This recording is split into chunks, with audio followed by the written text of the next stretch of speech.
Just kind of full Yeah, around, right. you know what I mean? We're good. The series of podcasts that we have been sending to you is focused on the theme of searching for statesmen. But there come times that we will settle for a little bit of truth in the political discourse. It's May of 2011. It's one day after the Pennsylvania primaries. And yet all of the presidential races and all of the federal and the state races for 2012 are in full swing. What we are hoping for is that the discourse gets just a little bit better before it gets worse. With me today is Andy Stein, who's the co-founder of Rock the Capitol. We want to talk about a couple of items that have been in the news of late. Just today, Andy, I noticed a news article that talks about presidential candidate and kind of right-wing ideologue Rick Santorum. Rick Santorum is claiming that John McCain doesn't get it because John McCain has taken a principled stand against torture and waterboarding. Let me just make sure everybody knows. McCain spent 5.5 years as a prisoner of war being tortured in Hanoi during the Vietnam War. But somehow Senator Santorum thinks he doesn't get it. What's your reaction? Yeah, I mean, to me, that's a perfect example of why you can't be just an ideologue. That you bend everything to make your ideologic argument fit. Senator McCain, whether you like his politics or not, I mean, he was a guy who was one of the highest ranking prisoners of war. Under the old code of conduct, they were absolutely not allowed to say anything other than rank and serial number, name, rank, and serial number. And this man lived up to that code of conduct. I mean, he many broken bones. He was beaten so bad to the point that when he was released, he was not physically able to continue his career as a fighter pilot.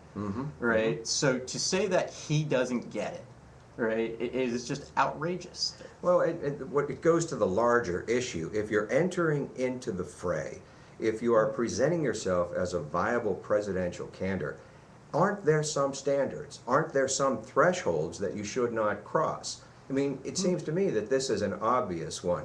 You don't twist the reality. You don't look back at actual history and the reality of McCain's experience in Vietnam and suggest that somehow he's out of touch, he doesn't know what he's talking about torture. Right, I mean, and let's also be clear, right, that waterboarding is against the articles in the Geneva Convention that the United States signed how many years ago, right? I mean, the fact is, it is international law. The fact is that somebody like John McCain has seen that waterboarding didn't, or harsh treatment of prisoners didn't work. Doesn't give you the information you're looking for. Doesn't It's give you the twisted, information, right? And it makes you lose the moral high ground. Well, now hold that thought, because Obama carries out an absolutely heroic mission, gutsy call, and takes out the #1 terrorist in the entire world.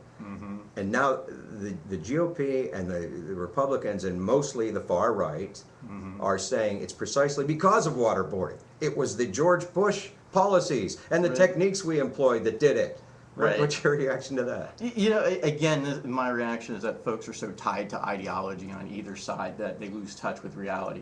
The truth is, America has a history of nations building, right, and intervention.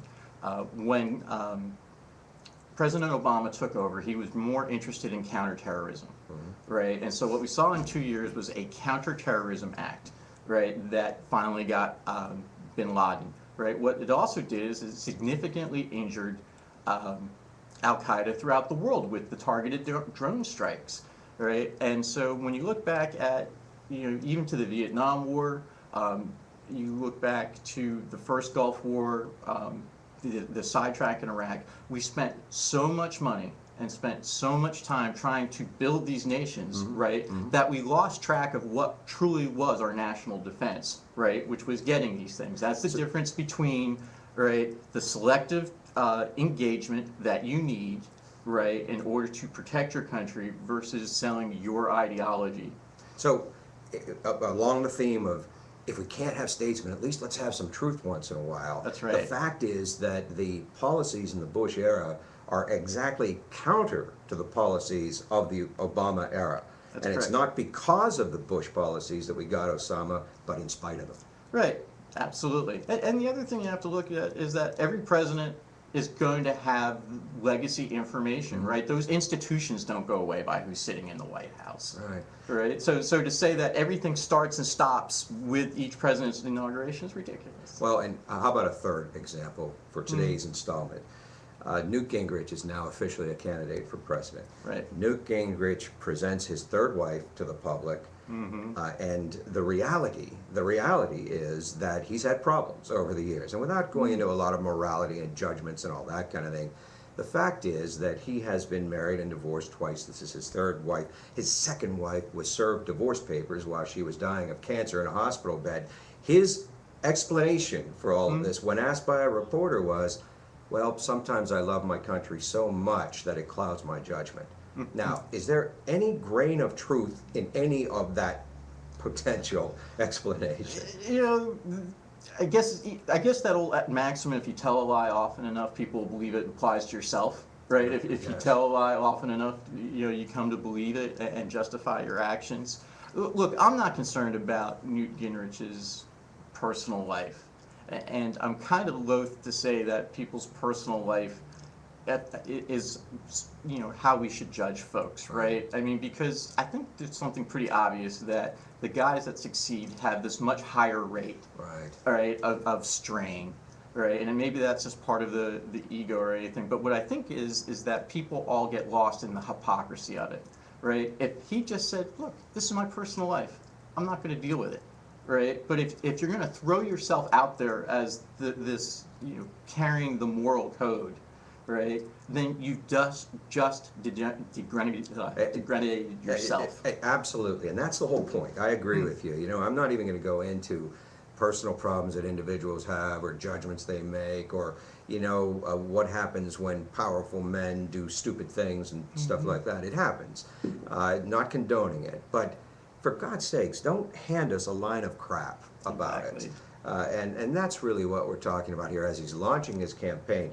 I hope and I think that people are reacting negatively to the hypocrisy.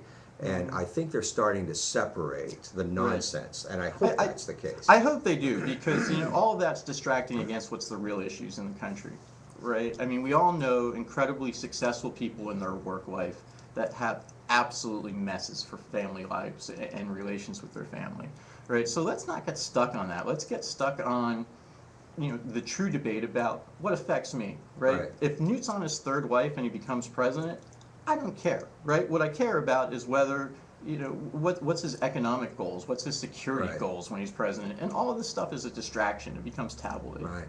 And what is the quality of his presentation to us? Are you humbly telling us that you've got problems and let's move on? That's fine. Right. But if you're wrapping the flag around yourself and saying this is the cause of my infidelities, it's nonsense. The whole thing screams out for some logic in our discourse. I'm reminded of what von Clausewitz wrote once. He said, in warfare, the first casualty is always the truth. And since we are in 24/7 news cycles and the internet driven and the institutions that have arisen have created a warfare in politics that's constant, we don't get the truth very often. So, while we're searching for statesmen, at least let's have some truth.